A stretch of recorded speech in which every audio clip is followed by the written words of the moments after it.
এটা বলাই বাহুল্য যে আমরা মানুষেরা পরিবেশ দূষণে কি পরিমাণ ভূমিকা রাখছি। হ্যাঁ, আমরা মানুষেরা প্রতিনিয়ত পরিবেশ দূষণ করে যাচ্ছি, যার ফলে পৃথিবীর বায়ুমণ্ডলের তাপমাত্রা প্রতিনিয়ত বৃদ্ধি পাচ্ছে। আর এই কারণে পৃথিবীর উত্তর মেরুতে থাকা বরফ গলে পানিতে পরিণত হচ্ছে খুব দ্রুত। তাহলে কি মানুষের সৃষ্ট এই দূষণের কারণে বাড়তে থাকা এই তাপমাত্রা কোনো এক বিপর্যয় বয়ে আনবে?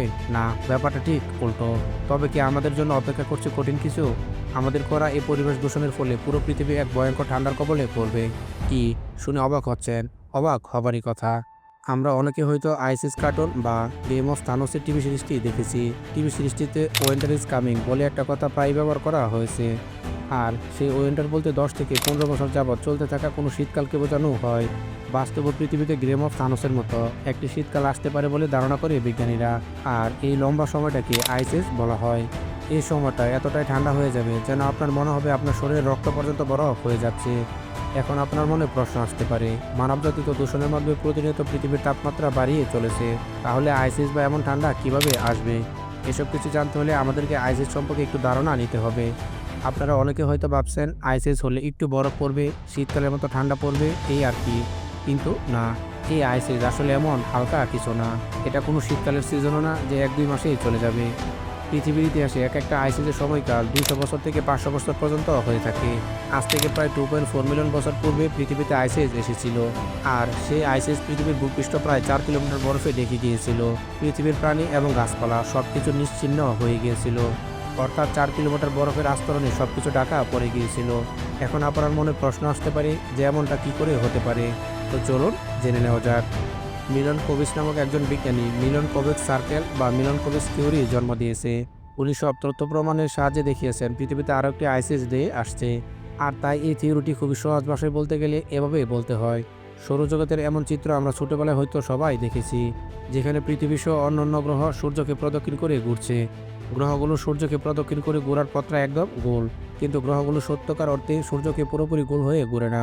তাদের ঘোরার পথটা আসলে কিছুটা ডিম্বাকৃতির হয়। আর সময়ের সাথে সাথে এর দূরত্বের দৈর্ঘ্য কিছুটা পরিবর্তন হতে থাকে। পৃথিবী যখন নিজ অক্ষে ঘুরতে থাকে তখন পৃথিবীর যে অংশ সূর্যের দিকে থাকে সেই অংশে দিন, এবং যে অংশ সূর্যের বিপরীত পাশে থাকে সেই অংশ রাত হয়ে থাকে। স্কুল কলেজে আমরা সকলেই এমনটাই পড়েছি। পৃথিবী নিজের অক্ষর উপরে এভাবে ঘুরতে ঘুরতে একসাথে সূর্যের চারদিকে একবার ঘুরে আসে।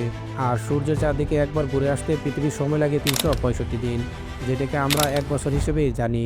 তো ডিম্বাকৃতির কক্ষপথে যখন পৃথিবী সূর্যের দিকে ঘুরতে থাকে তখন এমন একটি সময় আসে যখন সূর্য থেকে পৃথিবীর দূরত্ব সর্বোচ্চ হয়। আর সূর্য থেকে পৃথিবী যখন দূরে চলে যায় তখন পৃথিবীতে আলোর পরিমাণ অনেক কমে যায়। এখন আপনি বলতে পারেন এই দূরত্ব তো ফিক্স থাকে, প্রতি বছরই এমন একটা দূরত্ব পৃথিবী যায়, কিন্তু কোনো আইসিস তো এখনও আসেনি। আসলে এই দূরত্ব সময়ের সাথে সাথে বাড়ে এবং কমে। বর্তমান সময়ে এর দূরত্ব একদম পারফেক্ট, কিন্তু সামনের দিনগুলোতে পৃথিবীর দূরত্ব সূর্য থেকে অনেক বেশি পরিমাণ বেড়ে যাবে। পৃথিবীর কক্ষপথ পরিবর্তন অনেক লম্বা সময় পর পর আসে, আর এই পরিবর্তনে অনেক লম্বা সময় ধরে থাকে। প্রতি ৯৩,০০০ বছর পর পৃথিবীর কক্ষপথ আরও বেশি ডিম্বাকৃতি হয়ে যায়, অর্থাৎ পৃথিবী সূর্য থেকে আরও বেশি দূরে চলে যায়। পৃথিবীর তাপমাত্রা কমতে থাকে, তার মানে এই না যে এখানে আরও বেশি দূষণ সৃষ্টি করে পৃথিবীকে গরম করে রাখবেন। এমনটা করলে আইসিস আসার আগেই মানুষ মরে সাফ হয়ে যাবে। এখন আপনার কৌতূহলী মনে প্রশ্ন আসতে পারে যে আইসিসের ফলে পৃথিবীতে কী কী বিপর্যয় ঘটবে। তো চলুন তাও জেনে নেওয়া যাক। প্রথমে আইসিসের ফলে পৃথিবীর তাপমাত্রা ফ্রিজিং পয়েন্টের নিচে নেমে আসবে, আর এইভাবে পৃথিবী মিলিয়ন মিলিয়ন বছর পর্যন্ত থাকতে পারে। সর্বশেষ আইসিস 2.4 মিলিয়ন বছর পূর্বে এসেছিল, যেটা শেষ হয়েছিল মাত্র ১১,৫০০ বছর পূর্বে। আর তাই টেকনিক্যালি বলাই যায় আমরা এখনও সেই আইসিসের মধ্যেই আছি। শুধু তাই না, আইসিস আমাদের পৃথিবীর ভৌগোলিক অবস্থান ব্যাপক পরিবর্তনও নিয়ে আসে, নতুন নতুন নদী এবং সাগর সৃষ্টি করে। আইসিসের ইফেক্ট প্রথম দেখা যায় উত্তর গোলার্ধে। প্রতি বছর গ্রীষ্মের সর্বোচ্চ তাপমাত্রাও কমতে শুরু করবে। তাপমাত্রা কমতে কমতে এমন অবস্থায় পৌঁছাবে যে সেটা তখন ফ্রিজিং পয়েন্টের নিচে নেমে আসবে, আর তখন স্নোফল পড়তে শুরু করবে। আর সেই স্নোফলগুলো জমা হয়ে পৃথিবীর উপর পুরো একটি বরফের আস্তর তৈরি করে ফেলবে। উত্তর গোলার্ধের বরফগুলো আস্তে আস্তে পুরো পৃথিবীতে ছড়িয়ে পড়বে। শুধুমাত্র বরফই একমাত্র সমস্যা হিসেবে দেখা দেবে না, সমুদ্র পৃষ্ঠের উচ্চতাও বর্তমানের চেয়ে ১২০ মিটারের মতো কমে যাবে। এর ফলে মেডিটেরিয়ান এবং আটলান্টিক মহাসাগরের মধ্যে ব্যারিয়ার তৈরি হবে।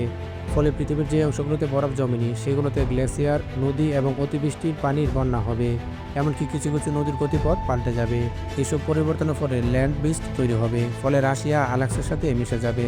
এদিকে ইন্দোনেশিয়ান মেনল্যান্ড সাউথ ইস্ট এশিয়ার সঙ্গে মিশে যেতে পারে। এত কিছুর ফলে দেশগুলোর মধ্যে সীমানাও মুছে যেতে পারে, নতুন নতুন দেশ তৈরি হবে, আর মানুষ জীবন জীবিকার তাগিদে এক জায়গা থেকে অন্য জায়গায় মাইগ্রেট করতে শুরু করবে, বিশেষ করে সবচেয়ে ঠান্ডা অঞ্চল নর্থ আমেরিকা এবং ইউরেশিয়া থেকে। কিন্তু পৃথিবীর বাকি অংশ যে খুব বেশি বসবাসযোগ্য থাকবে তেমনটাও না। বাকি অংশ অনেক শুষ্ক এবং মরুভূমিতে পরিণত হবে। যতটুকু টিপিক্যাল ফরেস্ট বাকি থাকবে সেখানে পৃথিবীর অন্যান্য পশু পাখিরা গিয়ে আশ্রয় নেবে।